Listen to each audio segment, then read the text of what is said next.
Stop right there. Before you submit that Centrelink pension application, there are critical things you absolutely must check first. Thousands of Australians make these exact mistakes every single year, and it costs them money, time, and a whole lot of stress. In the next few minutes, I'm going to walk you through everything you need to know so you do not fall into the same trap. Stay with me because this could save you hundreds or even thousands of dollars. Hey everyone, welcome back to Centrelink Pension Guide, your #1 resource for navigating Australia's pension and welfare system with confidence. I am so glad you are here today because this topic is one of the most important ones we have ever covered on this channel. If you are thinking about applying for the age pension, the disability support pension, or any other Centrelink payment, please do not hit that submit button until you have watched this entire video.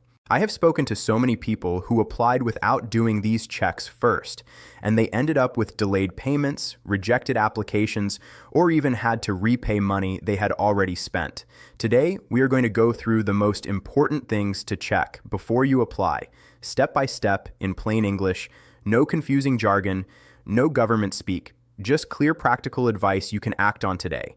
If this is your first time here, make sure you subscribe to Centrelink Pension Guide and hit that notification bell so you never miss an update. All right, let us get into it. The very first thing you need to check is whether you actually meet the age requirement for the pension you are applying for. This sounds obvious, but you would be surprised how many people apply too early and face unnecessary complications. As of right now, the qualifying age for the age pension in Australia is 67 years old for anyone born on or after 1st January 1957. However, this has changed over the years, and Centrelink's systems are not always forgiving if you apply before your exact eligibility date. The good news is you can actually submit your application up to 13 weeks before you reach the qualifying age, which is called an early claim, and it can really speed up your process. But make sure you check your exact birth date against the current rules before doing anything at all. The second thing to check is your residency history, and this one catches a lot of people off guard. To qualify for the age pension, you must be an Australian resident and physically present in Australia on the day you lodge your claim. But that is not all. You also need to have been an Australian resident for at least 10 years in total, with at least 5 of those years being continuous. If you have spent time living overseas, worked abroad, or moved back to Australia relatively recently, you need to double check your residency history very carefully. Some people also qualify through international social security agreements. So if you have lived in a country like the UK, New Zealand, Italy, or Germany, there may be provisions that count toward your residency period, so always check this before applying. The third thing to check is the income test, and this is where things get a little more complex and where many applicants get tripped up. Centrelink uses 2 tests to determine how much pension you are entitled to, the income test and the assets test, and your payment is based on whichever test gives you the lower result. Under the income test, if you earn above a certain threshold, your pension payment gets reduced. As a single person, you can earn up to $190 per fortnight before your pension starts reducing, and for couples combined, that threshold is higher. Every dollar you earn above the limit reduces your fortnightly payment by 50 cents. What counts as income includes employment income, investment income, rental income, business income, and even some overseas pensions. Make sure you have a clear picture of all your income sources before applying, because if you underreport income, Centrelink will find out and you could end up with a debt. The fourth check is the assets test, which is just as important as the income test. Centrelink looks at the total value of your assets, including things like savings, investments, shares, vehicles, real estate other than your home, and superannuation if you are over pension age.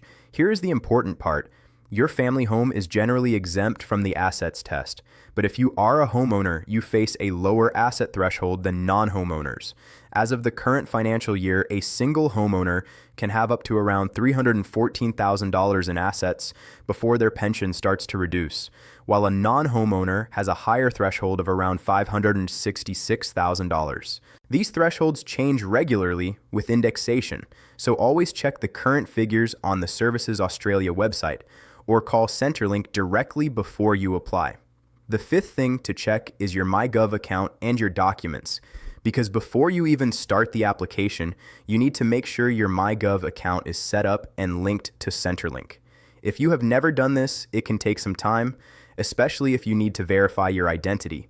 And the last thing you want is to be ready to apply and then spend 2 weeks just getting your account sorted. You will also need to gather a range of documents, including proof of identity, such as your passport, driver's license, or birth certificate, proof of residence, bank account details, superannuation statements, real estate documents if applicable, and details of any overseas income or assets. Having all of this ready before you start your application will save you a huge amount of time and frustration, because incomplete applications are one of the biggest reasons for delays. The sixth check is understanding your relationship status in Centrelink's eyes, because Centrelink's definition of a couple is broader than most people realize. You do not need to be legally married to be considered a couple for pension purposes. If you live with someone in a de facto relationship, even if you keep your finances completely separate, Centrelink may still consider you partnered, and this significantly affects how much pension you receive. On the other hand, if you are in a couple but your partner has not yet reached pension age, there are specific rules about how their income and assets are assessed. Make sure you understand your relationship status before you apply to avoid receiving the wrong payment rate. The seventh and final check is the gifting rules, and this is probably the most overlooked check of all. If you have given away money or assets to family members in the past 5 years in order to reduce your assessable assets, Centrelink calls this gifting, and they have very strict rules about it. You are allowed to gift up to $10,000 per financial year with a maximum of $30,000 over 5 years. Any amount above these limits is treated as if you still own it. It is called a deprived asset, and it will still be counted under your assets test for 5 full years. Many people are absolutely shocked to discover this rule exists, so review any significant financial gifts you have made recently before lodging your claim. All right, that is our complete checklist before you apply for your Centrelink pension. Let us do a quick recap. Check your age eligibility and timing, confirm your residency history, understand the income and assets tests, get your MyGov account and documents ready, clarify your relationship status, and review any gifting you may have done in the past 5 years. I know it feels like a lot, but taking an extra day or two to get all of this right before you apply can make the entire process so much smoother. A well-prepared application is processed faster and is far less likely to be rejected or delayed.